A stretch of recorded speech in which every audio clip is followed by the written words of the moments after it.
kings, dropping that knowledge with sarcastic swing.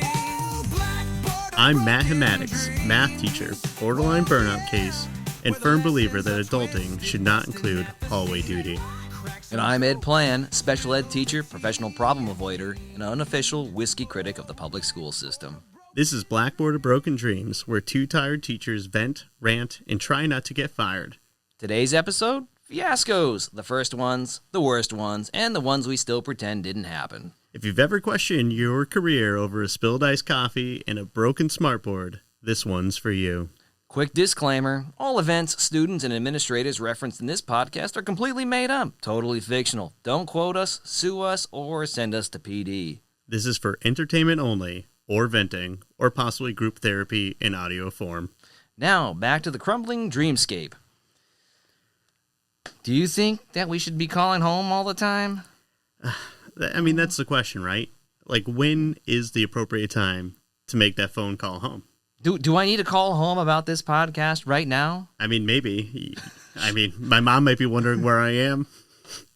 Did I ever mention in one of the previous podcasts that my mom was a teacher? I don't think you have. Maybe I should call her and let her know. Maybe that's what we should do. We should make a phone call every time a kid breathes in class. Yeah, I mean, so when do you call home? Like, what is that criteria that makes you go, you know what? I probably should call home about this. Not even that. Do I have to call an administrator for this situation?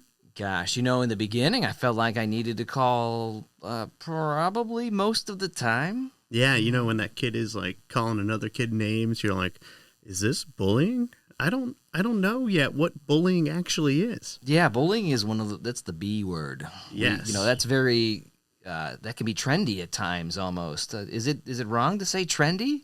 I don't know if trendy is the right word. Is it a fad?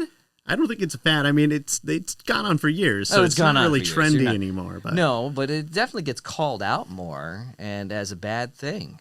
Yeah, I mean, I remember starting off and being like, well, this kid was really rude to this other kid. I should probably call somebody. Do I call the parent? Do I call an administrator? Do I just let somebody know? Well, yeah, we probably should let people know if it's actual bullying. But that's the hard line, too. Is it a repeatable, targeted thing? But anyway, we probably would have to call home about that anyway. Yeah, I mean, it's the thing. Like I said in previous conversations, like, I'm not a big guy to use the phone and call home. You hate calling home. I do. It's bad. It makes us feel a little uneasy at times. Sometimes I get butterflies in my tummy. Yeah, I mean, I've done it. I still do it from time to time, but my criteria definitely has changed over time. Oh, absolutely. I mean, I remember the first time that I was told, well, you're going to need to call home for that. And I was like, oh, gosh. I'll just tell the administrator I called home, and I'll actually call home if it happens again. Yeah, and I don't know how your school does it, but like when we fill out referral forms or incident reports, there's always like, did you do this? There's all these check boxes. One of them's always like phone call home. Yeah, the tiered intervention systems or whatever nonsense is the trend of the current year, whatever they want to call it. Who knows? Yeah, but it's definitely necessary.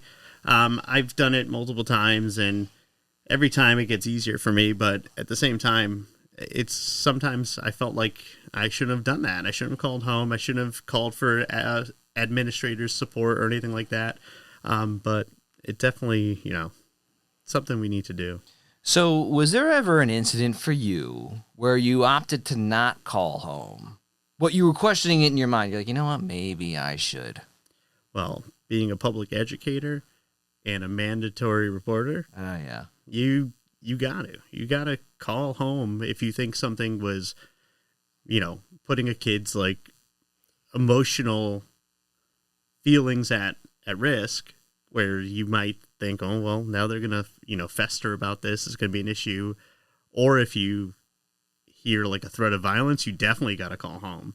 So do you... And call an administrator. Oh, yeah. But now, do you prefer the paper trail or the e-paper trail of the email? Or do you want the call home? Because with the call home, Well, you can put in your call log because you're supposed to have one of those things that, you called home and these are the things you talked about. But then there's no actual record of what was said. It was this call was not monitored by a recording system for training down the line. Yeah, I'm a big paper trail guy. I do like the paper trail in certain events, but I will definitely call home if I want to address something but don't want the paper trail. Yeah. So, I'll do an example. I'll give you an example right now. I had a student that was, he was a male student talking about a female student's rather large melons. Oh. And he liked her large melons.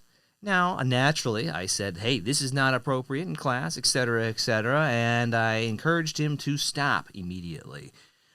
And naturally, being a teenage boy, he continued his conversation about this other female student's large melons. Whatever, and he kept going, and I said, that's it, I'm done, we got to call home. And I didn't call Dad, I called Mom.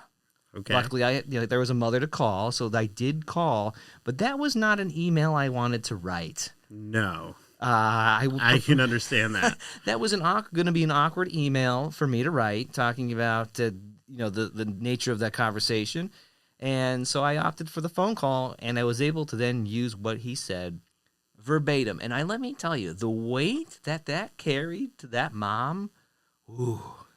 I can only imagine. Oh, she was absolutely appalled. Rightfully so. Yeah, and I will tell you now, if I've got, when I have that student again, because naturally, as a special education teacher, Mr. Plan here has them repeatedly, and the weight I can now throw saying, hey, I'll call your mom.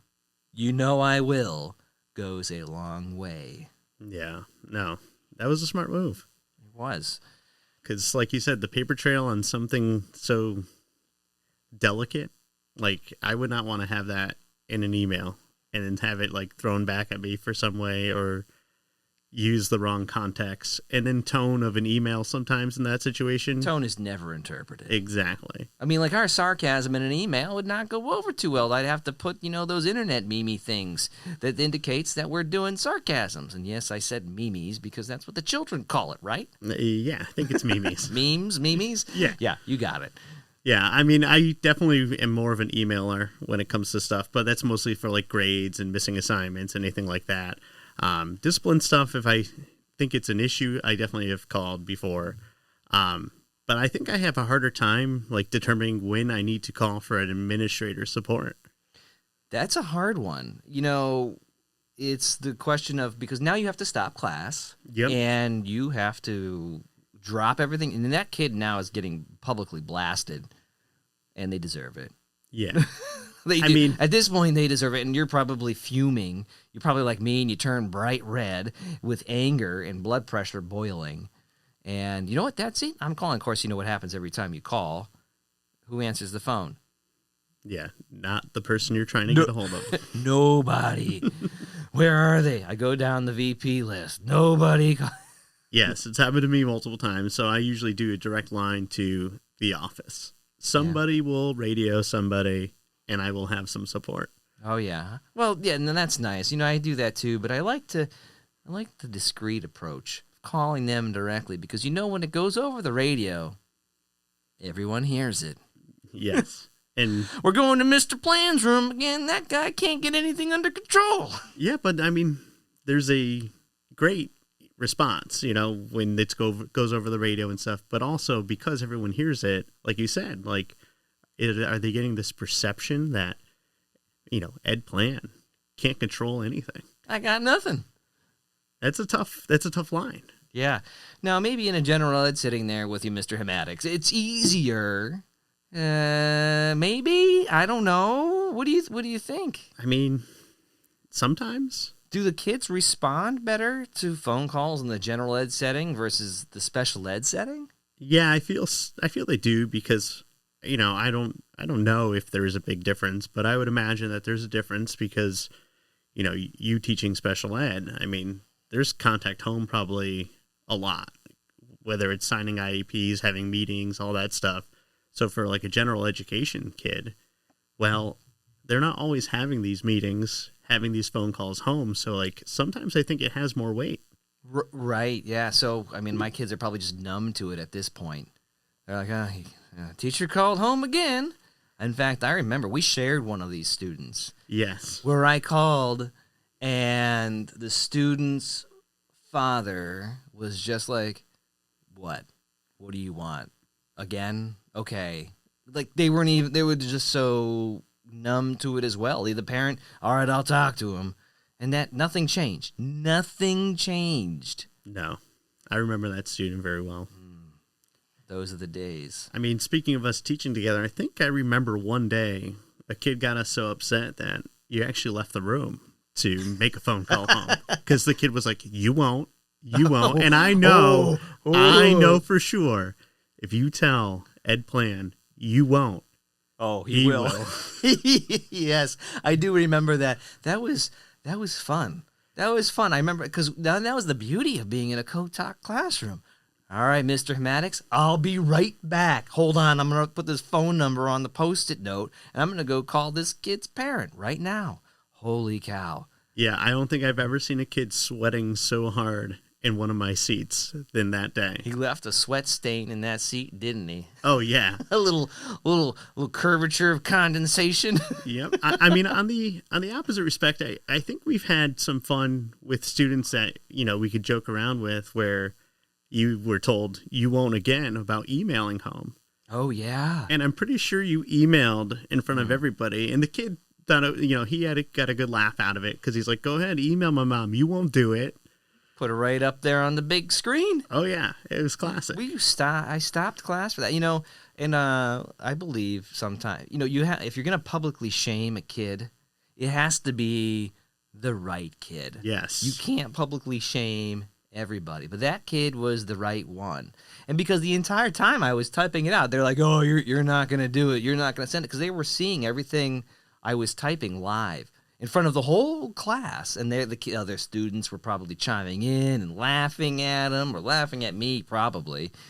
And then... Yeah, but he was a good sport about it. He was. And he knew that, like, you were sending it, but he has such a good relationship with his parent at home that, like, he could say, yeah, he told me, I actually watched him do it, and it would have been like a funny conversation. I sent another one home, and I got to find that email because that student still brings it up. Now, this was a kid, and this is recently. This is not since we were teaching together. They were throwing nerd gummy clusters across the classroom, and the person had lousy aim. Landed on my desk, and maybe he was trying to hit me. Who knows? But I sent an email home saying, hey, you know what? Your student has lousy aim and should not be throwing food across the classroom. I mean, it's good advice. Yeah. And I did it in such a way. And I liked the kid. The kid was good. We have a good relationship together. And he was calling me out the entire time. You're not going to send it. You're not going to send it. You're not going to send it. So I said, screw it. I'm sending this. As we said before, I'll do it. Yep. And he goes the next day, my mom got the email. She told me not to throw food in class, but she laughed out loud when she got your email. I was like, perfect. That's all I needed. Yep, that was the goal, right? That's it. And, that I think, honestly, that made the rapport with that student probably a little bit better. Yeah, because like we've talked about in the past, like if you're going to say you're going to do something, you got to do it. You follow through, and then you develop those relationships. You know who you can joke with, you know who you can't joke with, and you know the kid that, hey, if I email home, this is going to have a lot of weight to it, and maybe behaviors will change. Maybe. I hope. So I have one more here for you on the do I call home about this? But I didn't call home. I didn't email home. I left it at a state where I handled it, and I questioned, should I send it to administration? I handled it in the classroom. I talked to the two students involved, and basically what it was a drawing that was turned in on a classwork that was assigned. Now, the drawing was to seemingly harmless stick figures. Unfortunately, one of the stick figures was harmed pretty dramatically. One of the stick figures, who has a head of Pac-Man with now some closed eyes, and obviously a stick figure body here, was, looked like they were curb stomped.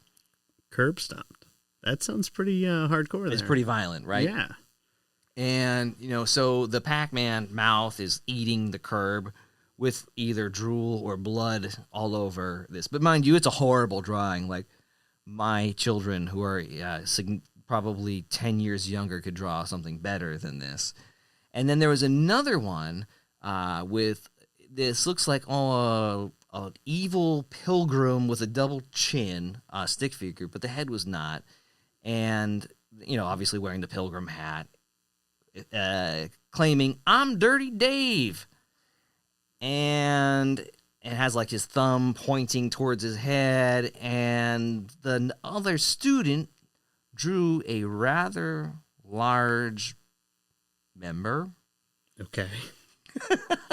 A large member that ended up getting scribbled out, and there's some dashed lines coming out this large balloon animal type member here, somewhere around the hip region. And the dashed lines were flowing out of the member onto the curb-stomped Pac-Man stick figure guy. That's wild. I mean, I can't say I'm surprised because I've seen some amazing doodles in my lifetime of a teacher, but it seems pretty wild. Yeah, I mean, here, I'm going to show it to you again. I mean, I know our listeners can't see it, and obviously I'm definitely not going to put this on the internet in case... That's some angry eyebrows. Right. And I was told by both students that this was a collaborative effort.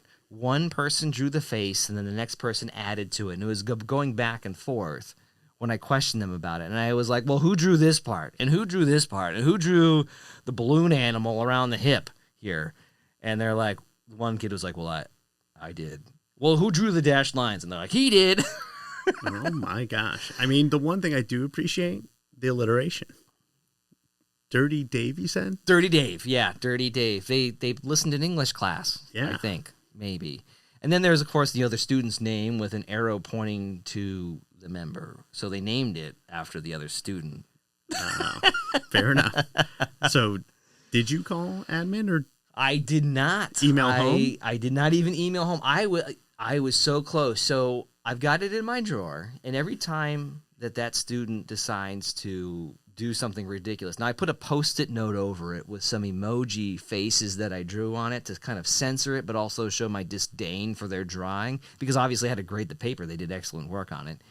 And I keep it in my drawer, and every time they go crazy, I just hold the paper up real slow. So you're kind of blackmailing them right now. This isn't blackmail. Collateral for behavior? It is collateral for behavior. This is a behavior modification technique. Okay. Because I talked to both of them individually, and I said, hey, there's a lot going on here to interpret. I can take this many ways, and, I can talk about mental health. I can talk about maybe, if this were handed to the wrong person, they could be going down the sexual harassment avenue. Like, holy cow, this drawing was loaded with context that could be extruded in any way you wanted. Yeah, there's a lot to unpack in that picture that I saw. And so I'm telling both of these students this, and they're like, no, we were just being idiots. And I'm like, yes, you're right. You were being idiots. And I don't care what you draw in your spare time. You do your own artistic things on your own time. That's fine. But why did you turn it in? And you said that they turned it into you. They turned it in directly to me. Well, they put it in my turn-in bin, which I then got out and went, check mark, you did it. And what the heck is this drawing here? Yeah, that's unfortunate for them. So it's on the back burner.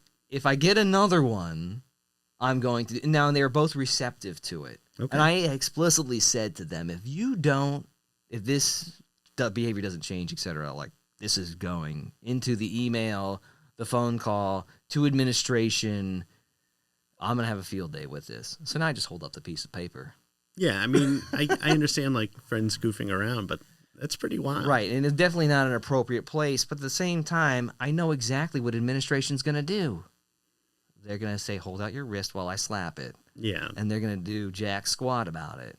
so I wasn't going to waste their time or mine. Especially when it's a collaborative effort. I mean, they're doing group work in your class. Congratulations, they did group work, checkbox. Yeah. That sounds like you're doing a good job there, Ed. Oh, yeah. Thanks. Anyway, off to the next thing. Speaking of going to administration, how do we know which VP to reach out to?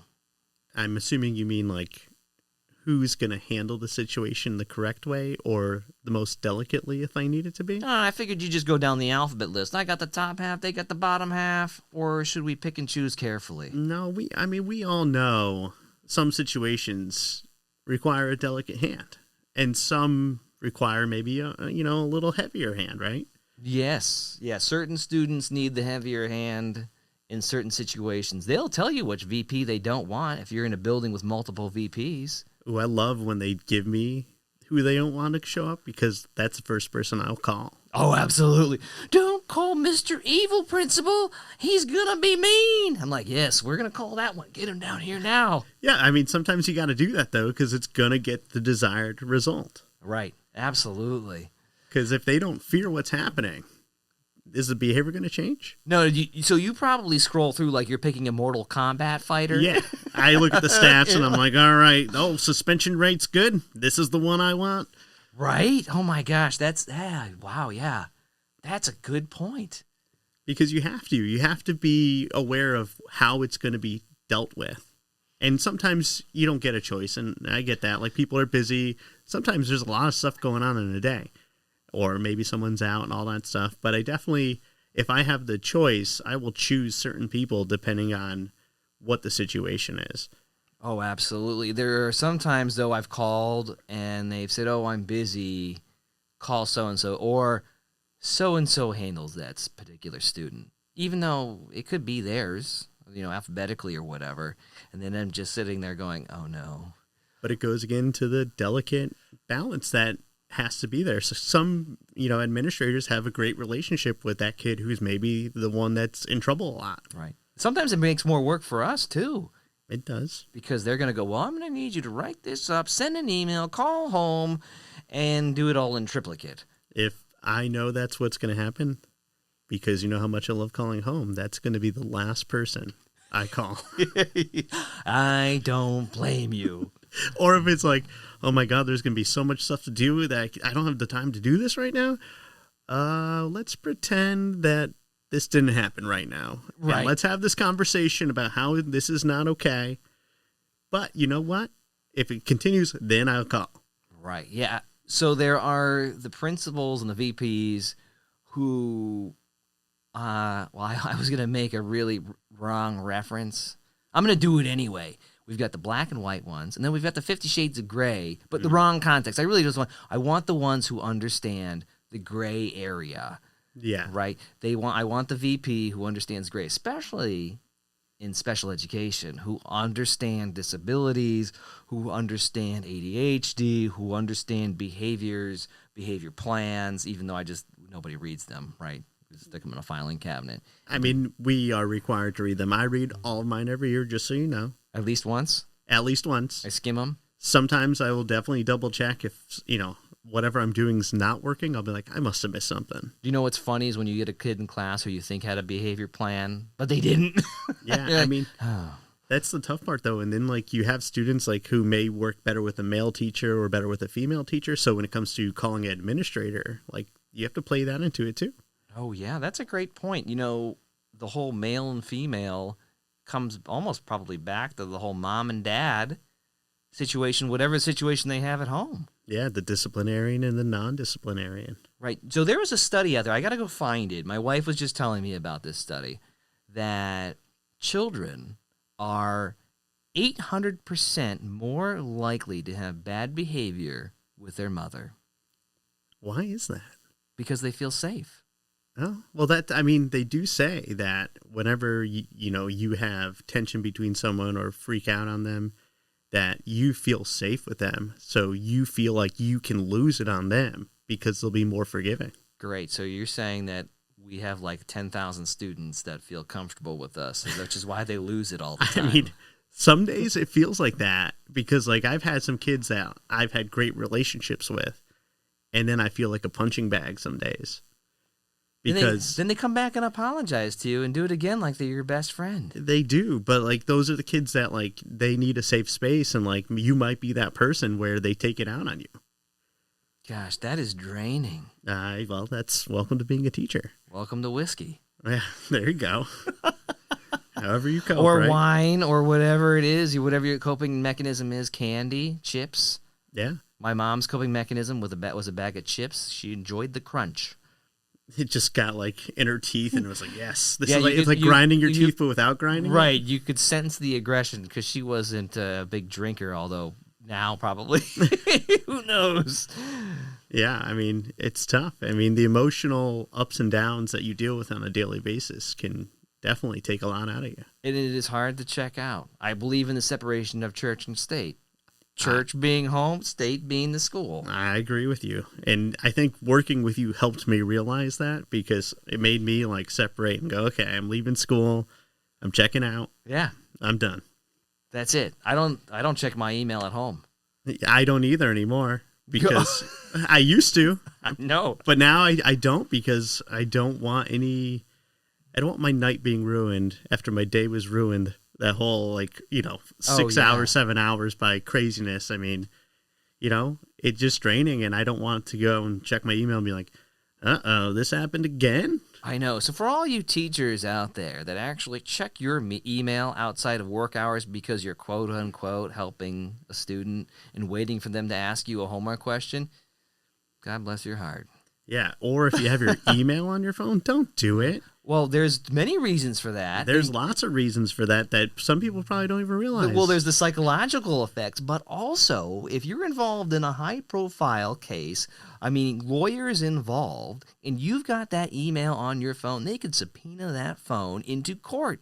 Yep. And then how are you going to scroll TikTok? See, I never realized How are that you was going a to listen thing. to our podcast? Yeah, but I never realized that was a thing until a few years ago when it like Right? literally happened to people I knew. Oh, God. I remember new teacher orientation when we were in the same district. They told the lawyer came in and said that to us specifically. Do not put your email, your work email, on your phone because it could be subpoenaed into court.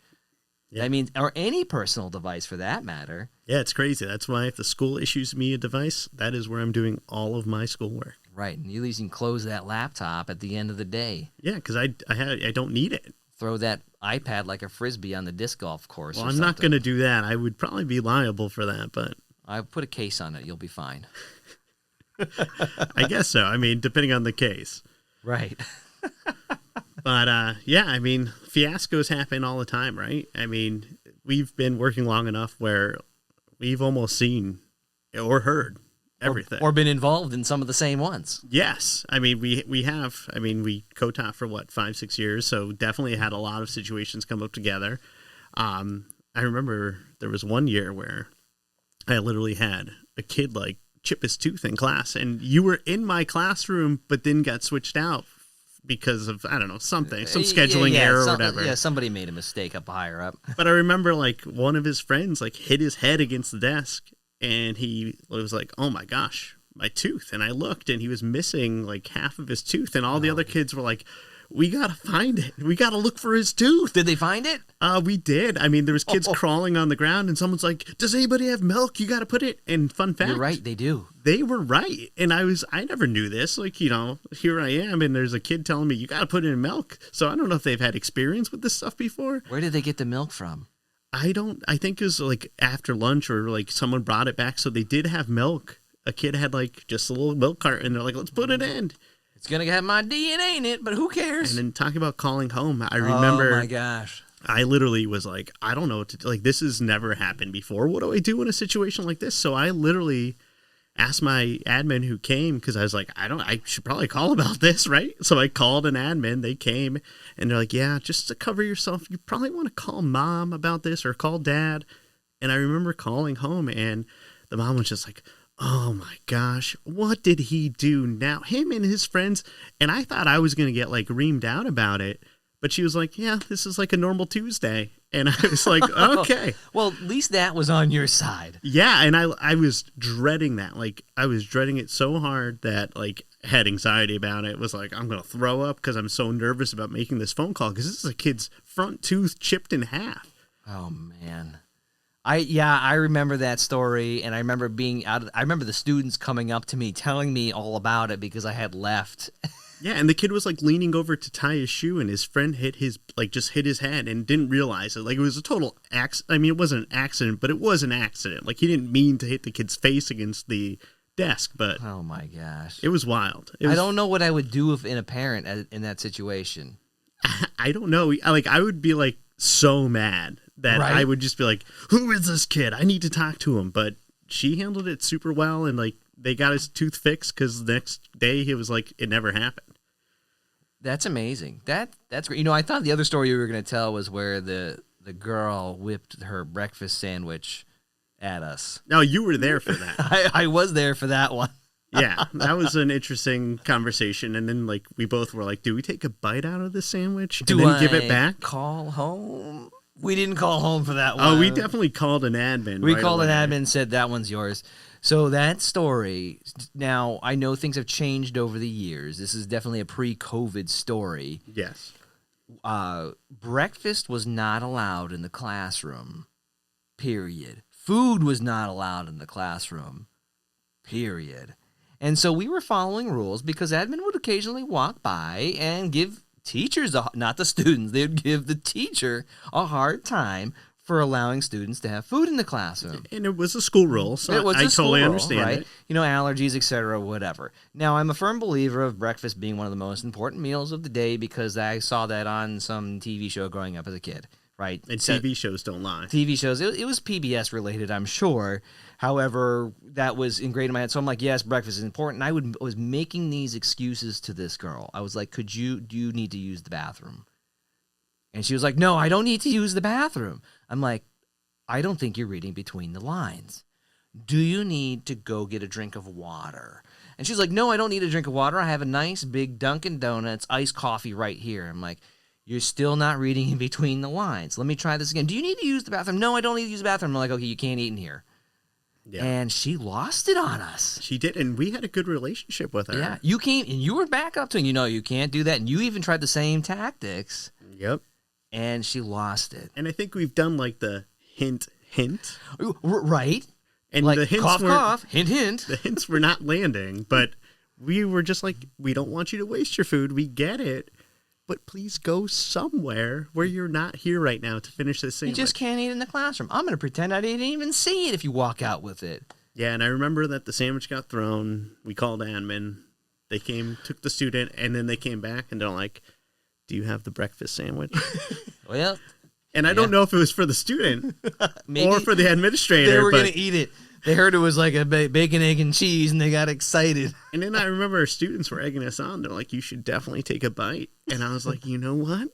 Maybe I should. It would be the ultimate power move. You could have taken a bite out of one side. I would have taken a bite out of the other side. We could wrap it back up and be like, here. Here's your sandwich. Here's your sandwich. Because I think she called us some explicitive words during the midst of launching it from, across the classroom. I think she was aiming for the trash can, but it definitely felt like it was headed in our general direction. Oh, yeah. I mean, it was definitely thrown with some violence. You want it? You can have it. No, I don't want your sandwich because now it's all squished. Yeah, it was wild. But, I mean, we've definitely had some crazy things happen. I mean, do you remember we had one student who was kind of famous? Oh, were they maybe on TV? Yeah, they were on a show that, might deal with paternity tests. It's a daytime show. A daytime show? Yeah, that many people might know. Oh, yeah, that where they do the DNA thing? Yes. Where DNA is a guest star? Yes. But I remember I had that student, and we didn't even really know that we had that student until we talked about some of our fiascos and some of our crazy situations. We both had that same exact student. Yeah. I think I had that student their freshman year. Yeah, and she was like, 13, 14? Yeah, so you're a freshman in high school. You're 14 years old at least, right? Maybe turning 14 if you're late. Yeah, and I remember in the middle of the class, like, this information was brought up to me by the student, and I was like, wait. Well, you're famous? He's like, you were on TV with this show? And it was like, yeah. And I was like, oh, like, were you one of the kids on the show? And it was like, oh, no. I was looking for my baby daddy. And I was like, no. I didn't believe it because, like, it's something, like, as a teacher, like, I never thought I would meet somebody who's been on the show. Let alone a child having a child. Yeah. So, 13. So if you figure if we had them as a freshman, they were 14-ish. Yeah. That means they had that child at somewhere between 12 and 13 is my guess. Maybe 14, but definitely pregnant somewhere in the 13 age range. Yeah, but I was like, no, like, you're serious? Like, are you pulling my leg? And she was like, no, I'm not pulling your leg. Like, you can look me up. Sure enough, I looked her up. We did, yeah. I remember watching it, and I'm just like, no way. And at the end of that episode, they didn't find the baby daddy. They'd have her back. Yeah. But didn't she tell us some interesting facts about that show? Yeah, she told me that, she didn't want to cry because she wanted me to watch it. Like, she told me to watch it. And I was like, okay, I'll look it up. And I mean, this is probably like, I don't know, this is years ago. So, like, gosh, this has got to be over. It was probably almost 15 years ago now that we had that student. Yeah, it was probably one of my first or second years. So, like, I was not prepared for this type of situation. And, sure enough, like, she told me, like, oh, yeah, like, I didn't want to cry, but, they pay you extra if you cry. And I was like, no. And I was like, they pay you to go? Like, I didn't know people got paid for shows like that. I could laugh on command. I don't know about cry, though. Yeah, it was like an interesting situation. Like, talk about fiascos, like, where think a kid is, like, pulling my leg and then it's not. Like, it's a true thing. And I felt awful and I apologized. I was like, I'm so sorry. Like, I thought you were kidding. The stories you don't want to believe. Yeah, I guess so. Like, but there's so much detail here that maybe I will believe it. Yeah, but it was wild. Oh, man.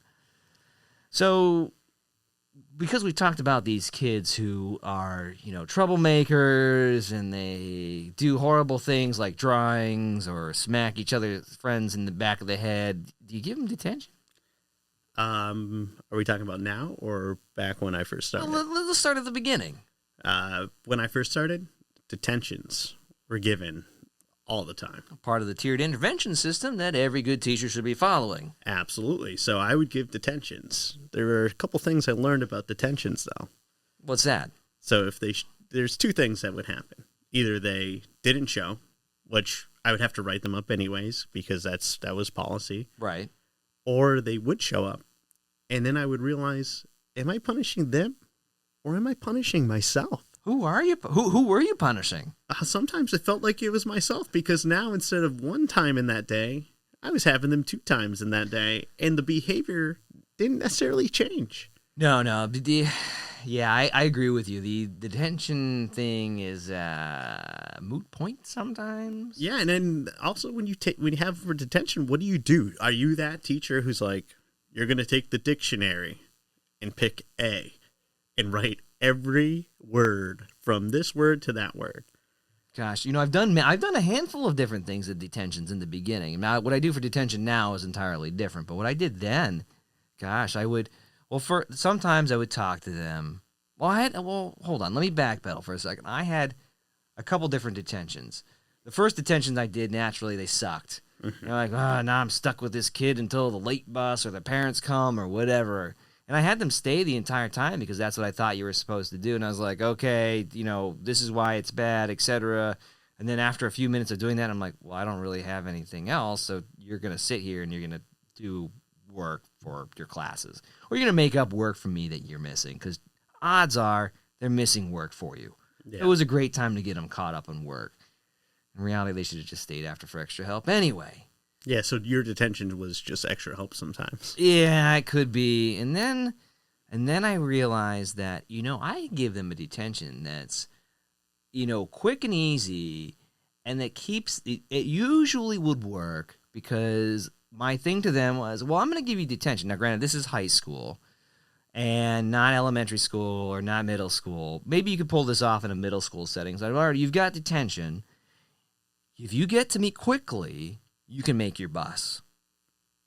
That's pretty good. So I would tease them with it, but then you have to make your way to me, and I'd be like, all right, here's the deal. You've got detention. You're showing up. And I wouldn't tell them that in the beginning. I'd encourage them that they have to show up for detention. And then for the first few kids, I wouldn't even tell them that they were going to make it. I would just be like, all right, you made it. You showed up. Congratulations. Do not do this again. Next time it's longer. Go get your bus. And they're like, wait, what? I'm like, yes, go get your bus. If you run, you can make it. And then as they're leaving, I'd be like, no running in the hallway.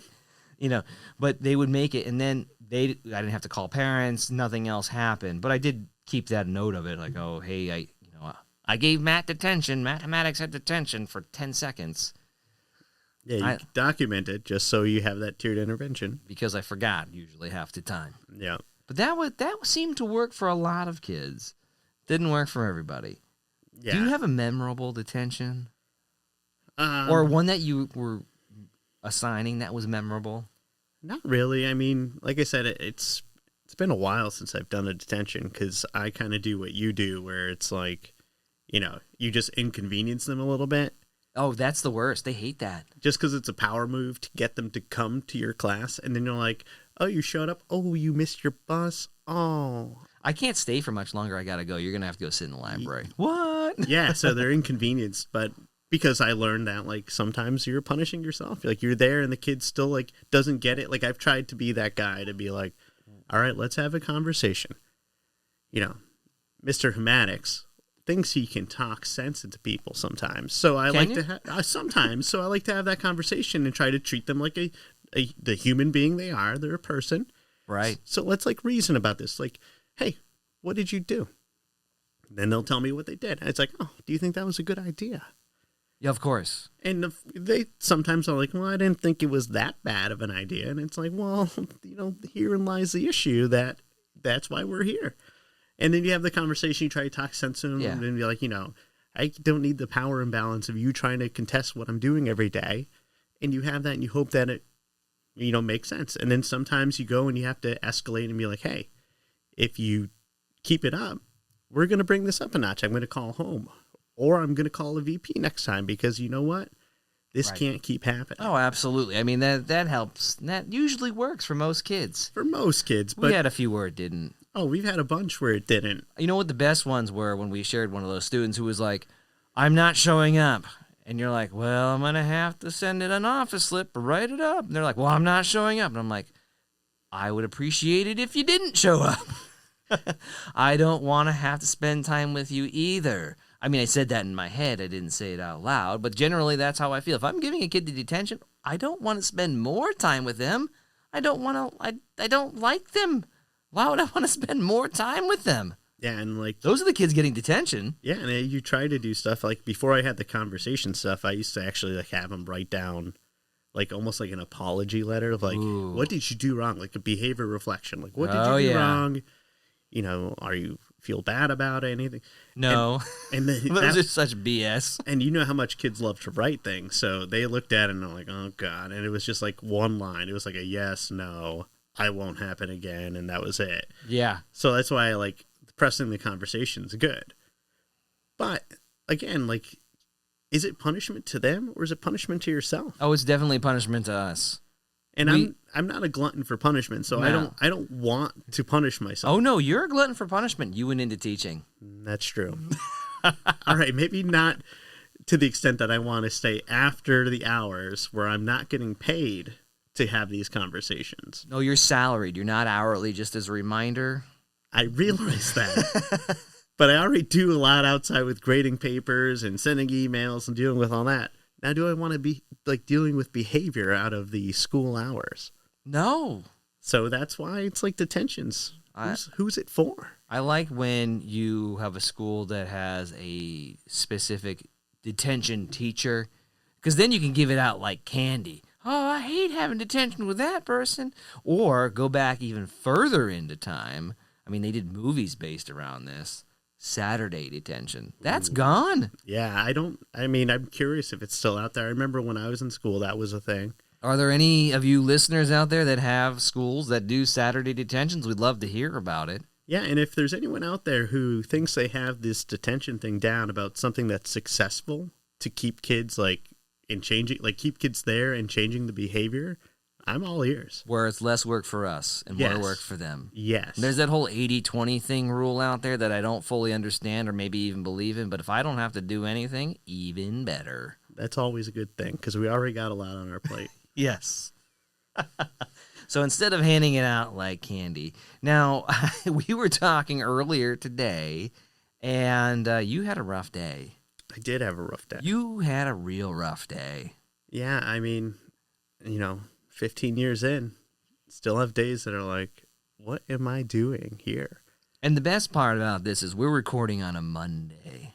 Yes, a Monday. So this is fresh. And the incident that I'm going to be discussing happened like bright and early. Like, had 2 sips of coffee. Like, wasn't even starting my day really. Right.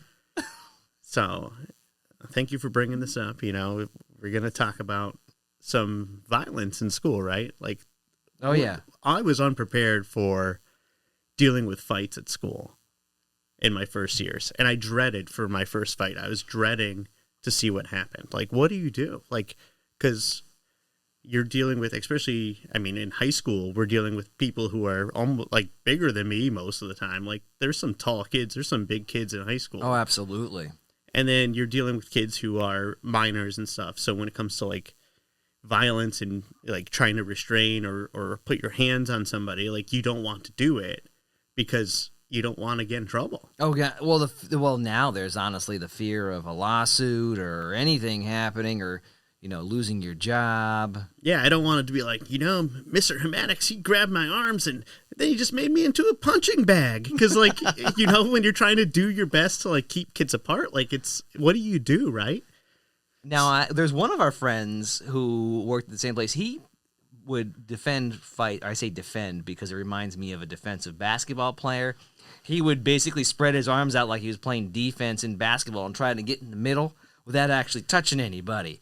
And I don't know how he did that. I think he specifically did that with female fights. Yeah, because, that's a whole nother realm, too, because, being a male teacher, like, I don't want to put my hands on a female student. Like, I'm very uncomfortable to, like, have to deal with that. I don't want to do it. Are you kidding me? In this day and age, I am not even, I'm just going to be like, hey, stop, no, don't.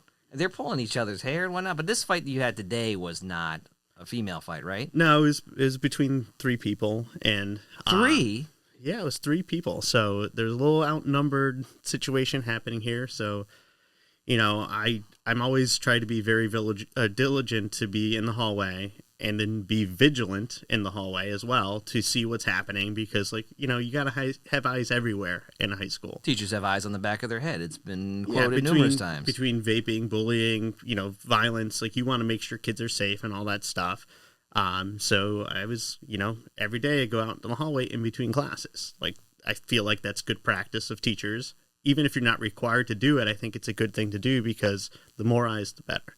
Right, absolutely. I agree with you. The more eyes, the better. But was everybody standing in the hallway this time, or?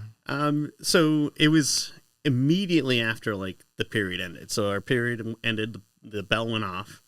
And before I could even make it out my door, I could hear, fight, fight, fight. And I was like, uh-oh. So immediately... don't you love how they start chanting? Yeah. Like, it's like WWE or something. Well, it's stuff that you see in the movies, and you're like, kids don't actually do this, but they actually do. They do. So, like, I had papers because I was, like, getting ready with my do now, being like, we're going to start math on Monday. So I took my papers and just dropped them. Couldn't find them after the whole fiasco. No. And then it took me, like, 3 or 4 minutes to find them in my room because I must have just, like, tossed them because, you hear a fight, and you're like, I got to get out there. So sure enough, I ran out there, and there's, like, kids crowded around this big fight that's happening. And I look around, and I'm like, uh-oh. They made a ring. I think I'm the only adult in here, right? Oh, great. So luckily, my neighbor across the hall from me, she was coming out, and I was like, call for somebody, call for somebody. So I went, and I do what I'm trying to do. You try to get space in between them, right? Yeah. And then you start yelling, stop, you got to stop. Like, you can't do this, stop. But that's what they want you to do. They try to de-escalate the situation. Yeah, we de-escalate by escalating ourselves and yelling, stop! Yeah, and then you feel like the rush of adrenaline. You're like, oh gosh, yeah. What is going to happen here? So, there was 2 kids fighting another kid, and I don't know what started it. I don't know how it started because, like I said, there shouldn't have been anybody in the hallway until the bell rang. So I don't know if it was a planned thing or whatever. But, I made it out there, and they were, throwing fists and everything else. And there was a moment where I got in between them. But seeing there was 2 aggressors, I was standing there, and I ended up blocking one. This kid's getting jumped. But then the other kid came around Flanked and him. and flanked him, hit him good, knocked him down, like so much where he was like, bleeding and everything else. Yeah, biohazard. Yeah, and I know how you feel about that. Like you get a paper cut and you're like, oh, I'm gonna pass out. I need to go to the nurse. Can someone walk me down? I'm gonna faint because I know how you deal with blood. But not too good. so that he was down on the ground and they're still attacking him while he was on the ground. And sure enough, they like stepped away because they thought it was done. But the kid got up again. So they bumped into other people trying to get into another group of people. They moved into another area. And I saw an opportunity. So I was like, all right, this is what I'm going to do. I'm going to grab somebody just to get in between them, like keep them against the wall or something so they can't move. So I did it. And like me being who I am, I'm not a big guy, I'm pretty average. So I grabbed the one who was getting beat on and I put him against the wall with my hand, which I felt uncomfortable doing it because like I said, I don't want to put my hands on somebody. Right. And I was leaning against him and I felt like the warmness of the blood that dripped on his sweatshirt. And I'm like, oh gosh. Oh, that's so gross. This is uncomfortable on so many levels for me. But I don't want him to get beaten up so badly that he doesn't wake up. You know what I mean? Like, because when you get hit in the head, like anything can happen. It's quick too. And luckily when I was holding them, like I had my other hand out, basically being like, you will not pass this threshold. I'm here. I got this. Don't even think about it.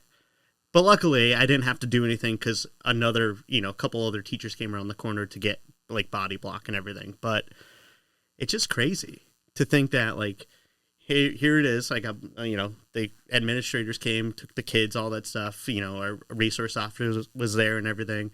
But then I'm looking down, and I'm like, oh, I got blood on my hand and on my arm and stuff. And I'm like, all right, what do I do? You know what I mean? Like, I have to teach class right now. What did you do? Could you get into the bathroom? Luckily, like, another teacher saw me and was like, oh, you definitely should go clean up. So he's like, I'll cover your class. So he did that, and, I washed my hands like 40 times because it made me feel gross and uncomfortable. You're missing a funny part to the story. Could you get in the bathroom? I couldn't get into the bathroom. Why could you not get in the bathroom? Well, it's occupied because we have the nice locks that they turn red. Don't come in. It eliminates you from having to knock and have that uncomfortable. Like, I'm pooping. Who's in there? Yeah. So I saw it was occupied. And I was like, well, what do I do? So like, luckily there's like a teacher room that has a sink. Yeah. So I did that. But turns out I found out that one of my colleagues was in there going to the bathroom. Yeah, number 2. And I heard about this later in the day because they asked me, they came in and were like, are you okay? And I was like, yeah. And they're like, I was in the bathroom when this all happened. They were very open about it. And I was like, I don't blame you. Like, you were in there. You probably heard the melee and were like, well, what am I going to walk out to? Especially it's like, bathrooms at school can be uncomfortable because they're very echoey and everything to begin with. You can hear everything outside that door. Yeah, so you don't want to come out and be like, well, guess what I was doing in there, guys? So we don't need to guess. We can smell it. Yeah, you don't want to. So, like, I understand him not coming out, but, like, it was just a weird situation to begin with. Oh, my. You probably should have opened the door because the smell could have dispersed everybody in an instant. It may have done that, and that would have been pretty powerful. That would have been a powerful moment. That would have been a power move. This guy would have been a gosh darn hero. Yeah, so anyways, I go wash my hands and everything else, and then I come into, there's like 6 people in the hallway being like, are you okay? And I'm like, yeah, I'm okay, but like, I just feel grossed out. Like, that was the thing that bothered me the most, and like, I felt awful for the kid, because being outnumbered is never a good situation to begin with, but let alone like, at school where like people are witnessing it happen, like, and you're just not prepared for it. Like, even to this day, like, I've been there 15 years, I've seen fights before. Right. But, like, you kind of forget about it with everything else going on. And then when you see it again and you see the violence and, like, you hear about it, but, like, when you're actually there, it's terrifying because you don't know how it's going to end up. And, like, you know what? One of the teachers in the hallway was like, your wife is going to kill you. And I was like, I know, but she'll understand. Like, I'll explain to her. And sure enough, like, first thing I did when I went to my desk, I was like, don't be mad. Don't be mad. But I kind of got into the middle of a fight and had blood on my hands and stuff. And I just want to let you know before you hear it from a kid. Because, in schools, like, She's not touching you tonight. She would have heard about it, like, right away. Yeah. Like, you know what I mean? And news spreads like wildfire. She said she didn't hear anything about it until her last class of the day. Wow. So when I'm thinking about your fight, and I think back to one of my first fights that I broke up, you did the same thing that I did.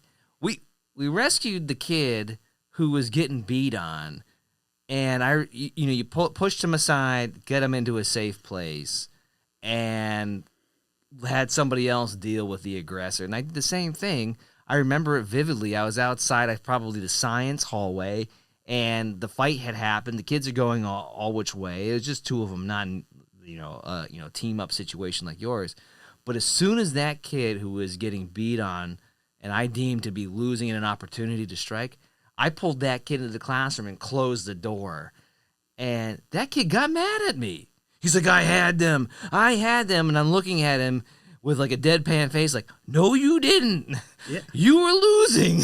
Yeah, and I wish I could have got him into a room, but like being in between classes, there were so many people. And then, the worst part is like it just festered with me the entire rest of the day. Oh, I know. Because I replayed it like 40 times being like, did I do the right move? Like, was it the right thing to do? And like, as a human being, I can't sit there and watch somebody just get beat on. Well, you could always just go back and watch yourself on the camera. Yeah, I could, but do I really want to do that? Because then I would be overanalyzing. No, you don't want to do that. What would I be analyzing? All my moves? No, I'd be sitting there looking like, gee, Mr. Plant can lose a few pounds. He's looking kind of flubby out there. Yeah, but I guess if I watched, I'd be like, well, Matt, you could have done this better. Matt, you could have done that better. But I don't know. It just, I don't want to see the violence again. Like, I think that's the thing that I have a hard time with is like, there should be no place for that in a building with kids in education. No, I hate, just the way the algorithms work on the internet sometimes. If I'm going down the wormhole of teacher stuff and school stuff, you end up finding the fight videos. Yeah. And I hate watching them. It's just, but at the same time, it's like, ooh, there it is. Of course, it's usually like some school out in some nice weather place that's outside. And I'm like, oh, they can fight outside? Yeah, they should That's be happy. Not fair. Yeah, but they should be happy with the nice weather. Right? They should all be happy. They're getting a lot of vitamin D or something like that. Who knows? But yeah, I hear you. That's hard to watch. I wouldn't want to watch that. And you know what? Don't beat yourself up over it. You did what you needed to do in the moment. You didn't hurt anybody.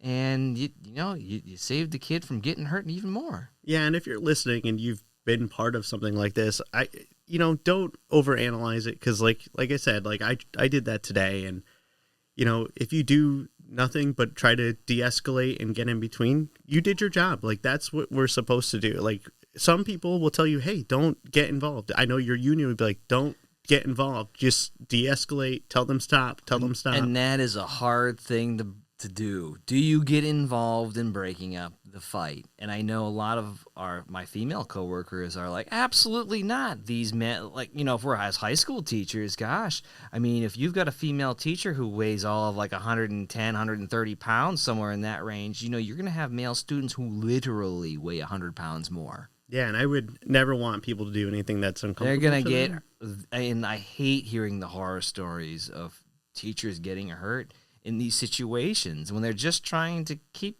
children safe. Yeah, and that's the thing. Like, what do you do? Where do you draw the line? Should you be getting into a fight? Is that in our job description? Because I don't remember reading that anywhere. No, and I don't remember any training in my education courses about how to be a bouncer. Do you? No, I don't. And maybe that's in the grad course that I didn't take, but I did not see that on the elective list. Yeah, I mean, maybe there should be one. I think you're onto something.